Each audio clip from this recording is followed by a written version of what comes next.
삶이라는 처절한 고통에 시달리면서 나는 결국 이 원흉인 신이라는 놈에게 호소하기 시작했다. 내 마음처럼 처절하게 추운 어느 날 그 신이라는 놈에게 분노를 표출하는 글을 쓰려고 하던 참이었다. 그리고 신에 대한 분노를 써내려 가다가 펜을 던지려고 할 때 어떤 힘에 단단히 붙잡히기라도 한 것처럼 내 손은 종이 위에 그대로 있고 펜이 저절로 움직이기 시작했다. 그렇게 처음 흘러나온 것이 너는 이 모든 질문에 대답을 받기를 원하느냐? 아니면 그냥 푸념을 늘어놓고 싶으냐?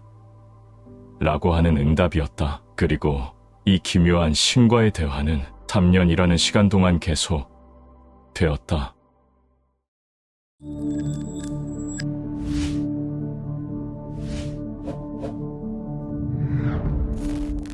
왜 인간은 항상 서로 파괴하고 다시 사랑하고 그런 실수들을 반복하는 거죠? 인간들의 역사가 되풀이 되듯이 왜 우리는 항상 반복하는 걸까요?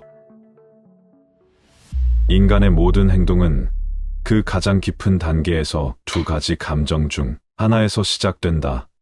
곧 두려움이나 사랑에서 시작된다. 사실 영혼의 언어 속에서는 단 두 가지 감정, 단 두 마디의 말만이 존재한다. 이 둘은 내가 우주와 너희가 오늘날 알고 있는 바대로의 세상을 만들었을 때 함께 창조했던 양극성의 두 극단이다. 이 둘은 너희가 상대성이라 부르는 체계가 존재할 수 있게 해주는 두 극점, 알파와 오메가다.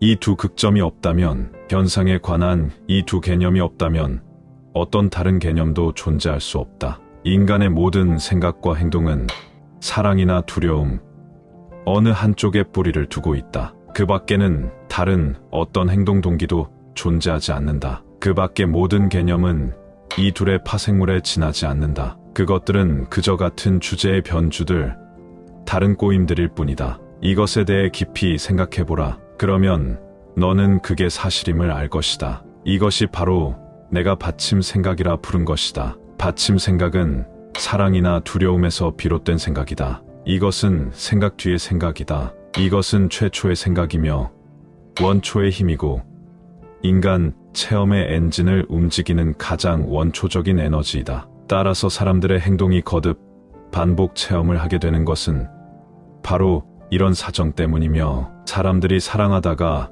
파괴하고 다시 사랑하는 까닭도 여기에 있다. 사람들은 이 감정에서 저 감정으로 늘 흔들린다. 사랑은 두려움을 낳고 두려움은 사랑을 낳고 사랑은 두려움을 낳고 이런 식이다. 그리고 그 이유는 신이 믿을 수 없는 존재라는 첫 번째 거짓말. 너희가 신에 관한 진실이라 여기는 바로 그 거짓말에서 찾을 수 있다. 신의 사랑에 기댈 수 없으며 신은 너희를 조건부로 받아들이며 따라서 궁극의 결과는 불확실하다는 그 첫 번째 거짓말에서 너희가 항상 거기에 있는 신의 사랑에 기댈 수 없다면 대체 누구의 사랑에 기댈 수 있단 말인가?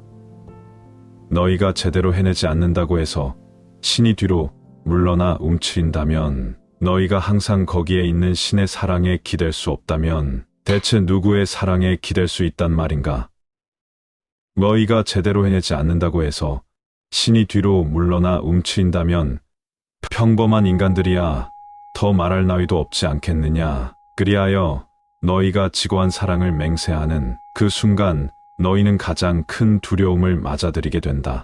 왜냐하면 너희는 사랑한다고 말하자마자 과연 상대방이 그 말을 되돌려 줄 것인지를 걱정하기 때문이다. 그리고 설사 그 말을 되돌려 받는다 해도 너희는 그 순간부터 이제 막 찾아낸 사랑을 잃게 될까봐 걱정하기 시작한다. 그리하여 너희의 모든 행동이 상실에 맞선 방어라는 반작용이 된다. 심지어 너희는 신의 상실에 맞서 자신을 지키려 한다. 그러나 자신이 누군지 안다면 자신이 신이 창조한 가장 장대하고 가장 비범하고 가장 멋진 존재임을 안다면 너희는 결코 두려워하지 않으리라. 그토록 경이로운 장대함을 그 누가 거부할 수 있겠는가? 그런 존재에게서는 신조차도 틈을 찾아내지 못할 것이다. 그러나 너희는 자신이 누군지 알지 못하며 엄청나게 못난 존재라고 생각한다. 그러면 너희는 자신이 그토록 못난 존재라는 생각을 어디에서 얻었을까? 온갖 것들에 대해서 너희에게 자신들의 의견을 전해준 유일한 사람들, 즉 너희의 어머니와 아버지에게서다. 이들은 너희를 가장 사랑하는 사람들이다. 어째서 그들이 거짓말을 한단 말인가? 그러나 그들은 너희에게 이건 지나치고 저건 부족하다는 식으로 말해오지 않았던가? 너희는 그들이 너희를 바라보긴 하지만 받아들여주지 않는다는 걸 몇 번이나 느끼지 않았던가? 그들은 너희가 가장 충만감을 느끼는 바로 그 순간에 종종 너희를 나무라곤 하지 않았던가? 그리고 그들은 너희의 더없이 자유로운 상상 중 일부를 무시해버리도록 유도하지 않았던가? 너희가 받아온 메시지들이 바로 이런 것들이다. 이것들은 기준에 맞지도 않고 따라서 신에게서 나온 메시지가 아니긴 하지만 그래도 상관없었다. 왜냐하면 그 메시지들은 너희 세계의 신들에게서 나왔음이 너무나 명백하기 때문이다. 너희에게 사랑이 조건부라고 가르친 사람들은 너희 부모들이다. 너희는 그들이 내세우는 조건들을 숱하게 경험했다. 또 너희의 사랑하는 관계에서도 이런 체험을 고려해야 한다고 가르친 것도 너희 부모들이다. 그것은 또 너희가 내게 적용하는 체험이기도 하다. 이런 체험에서 너희는 나에 관한 결론을 이끌어내며 이런 틀 속에서 너희는 너희만의 신에 관한 진실을 이야기한다. 신은 사랑의 신이지. 하지만 우리가 그분의 계명을 어긴다면 그분은 우리를 영원히 추방하고 단죄하실 거야. 너희는 너희 부모가 내린 추방을 체험했고 그들이 내린 단죄의 고통을 알고 있다. 그런데 어떻게 내가 그것과 다르리라고 너희가 상상할 수 있겠는가? 너희는 조건 없이 사랑받는 게 어떤 건지 잊어버렸다. 너희는 신의 사랑을 체험했던 걸 기억하지 못한다. 그리하여 너희는 세상에서 보는 사랑의 모습에 따라 신의 사랑이 어떤 것인지 상상해 보려 애쓴다. 너희는 부모의 역할을 신에게 투사해왔기 때문에 너희가 한 짓을 어떻게 받아들일지 심판한 다음 상을 주거나 벌을 주는 신을 만들어냈다. 그러나 이것은 너희의 심화에 근거한 지나치게 단순화된 신의 상이다.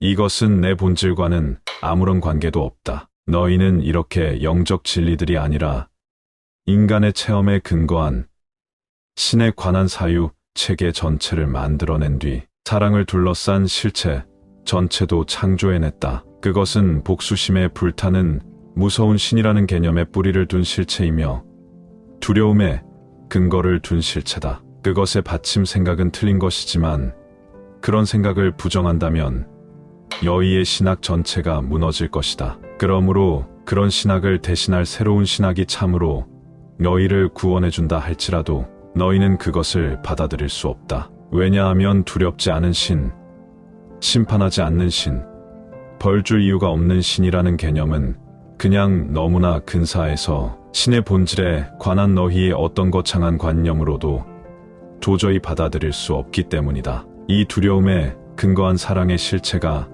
너희의 사랑 체험을 지배하고 있고 사실 그런 체험을 실제로 창조하고 있다. 왜냐하면 너희는 자신이 받는 사랑이 조건부라는 것도 알고 있으며 나아가 자신이 같은 식으로 사랑을 주는 걸 경계하기 때문이다. 그래서 너희가 자신의 조건들을 굳게 지키거나 물리거나 설정하는 동안에도 너희의 한 부분은 이런 게 진짜 사랑이 아님을 알고 있다. 그럼에도 너희는 사랑을 펼치는 그런 방식을 바꾸기에는 무력하다고 느낀다. 너희는 자신에게 말한다. 이제까지 나는 확고한 사랑법을 배워왔다. 이제 또다시 불안정한 상태로 되돌아간다면 나는 영원히 저주받을 것이다. 그러나 진실은 정반대다. 불안정한 상태로 되돌아가지 않는다면 너희는 영원히 저주받을 것이다. 사랑에 관한 너희의 잘못된 생각 때문에 너희는 자신에게 끝내 순수한 사랑을 체험하지 못하리란 저주를 내리고 있으며 또한 그 때문에 참된 나를 끝내 알지 못하리란 저주를 내리고 있다. 하지만 너희가 나를 영원히 거부할 수는 없을 것이기에 우리가 화해하는 순간은 반드시 올 것이기에 너희는 결국 순수한 사랑을 체험하고 내 참모습을 알게 될 것이다. 단순히 인간관계와 관련된 것들만이 아니라 인간의 모든 행동은 사랑이나 두려움, 어느 한쪽에 뿌리 박고 있다. 상업과 산업, 정치, 종교, 교육, 너희 국가들의 사회 문제, 너희 사회의 경제 목표에 영향을 주는 결정들, 전쟁과 평화와 공격과 방어와 침략과 항복에 관련된 선택들, 즉 탐낼 것인지 양보할 것인지 쌓아둘 것인지 분배할 것인지 합칠 것인지 나눌 것인지에 대한 결정들, 너희가 지금까지 내린 이 모든 자유로운 선택 중 이 두 가지 생각에서 나오지 않은 것은 하나도 없다. 즉 그것은 사랑이라는 생각이나 두려움이라는 생각이다. 두려움은 움츠러들고 닫아걸고 조이고 달아나고 숨고 독점하는 에너지다. 사랑은 펼치고 활짝 열고 풀어주고 머무르고 드러내고 나누고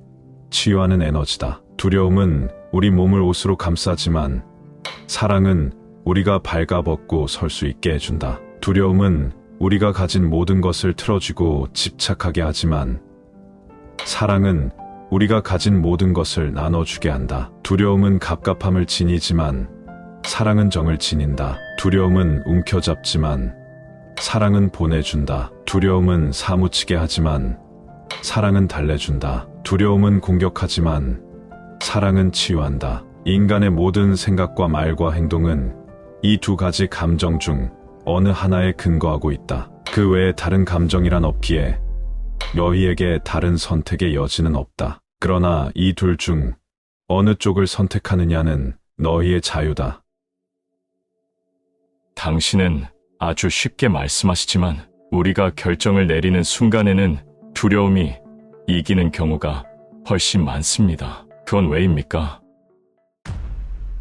그것은 너희가 두려움 속에서 살도록 길들여졌기 때문이다. 너희는 가장 잘 적응하는 자가 살아남고 가장 강한 자가 승리하며 가장 영리한 자가 성공한다고 들어왔다. 너희는 지고한 사랑의 영광에 대해서는 거의 들어본 적이 없다. 그리하여 너희는 이런저런 방식으로 가장 잘 적응하고 가장 강하고 가장 영리한 사람이 되려고 발버둥치며 어떤 상황이든 자신이 이에 못 미치는 것처럼 여겨지면 가진 걸 잃게 될까봐 두려워한다. 못 미치는 건 곧 잃는 것이라고 들어왔기 때문이다. 당연히 너희는 두려움이 뒷받침된 행동을 선택한다. 너희가 이제까지 배워온 게 바로 그런 것이기에. 그러나 내가 너희에게 가르치는 것은 이렇다. 너희가 사랑이 뒷받침된 행동을 선택할 때 너희는 생존 이상을 하게 될 것이고 이기는 것 이상을 하게 될 것이며 성공 이상을 하게 될 것이다.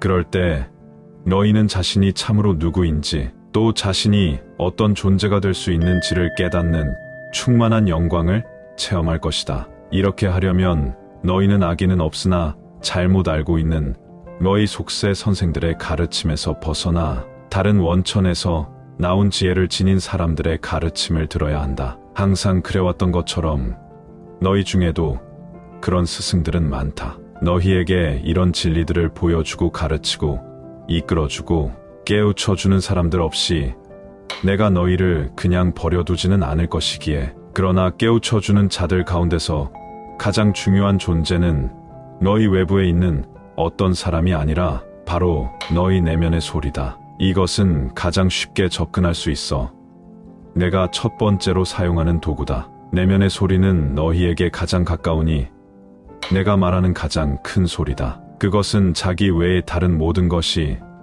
너희가 규정하는 식대로 참인지 거짓인지 옳은지 그른지 혹은 좋은지 나쁜지 말해주는 소리다. 그 소리는 너희가 그냥 내버려 두기만 하면 스스로 알아서 방향을 정하고 배의 진로를 잡고 여정을 이끌어주는 레이더다. 그 소리는 너희가 읽고 있는 바로 그 말들이 사랑의 말인지 두려움의 말인지 당장 그 자리에서 이야기해준다. 너희는 그 이야기에 따라 그 말들을 유의해야 할지 무시해야 할지 결정할 수 있다. 앞으로 있을 시대에는 많은 가르침들을 접하기 쉬워진다. 너무나 많은 메시지들이 너희들 휴대폰 속과 TV에서 흘러나오게 될 것이다. 너희들은 그것 또한 그것이 사랑에 기반하여 나오는 것인지 두려움에 기반하여 나오는 것인지 확인하면 그것의 진위 여부를 판단할 수 있다. 지나치게 성공을 강조하는 메시지도 두려움에서 나온 것이다. 그것의 이면에는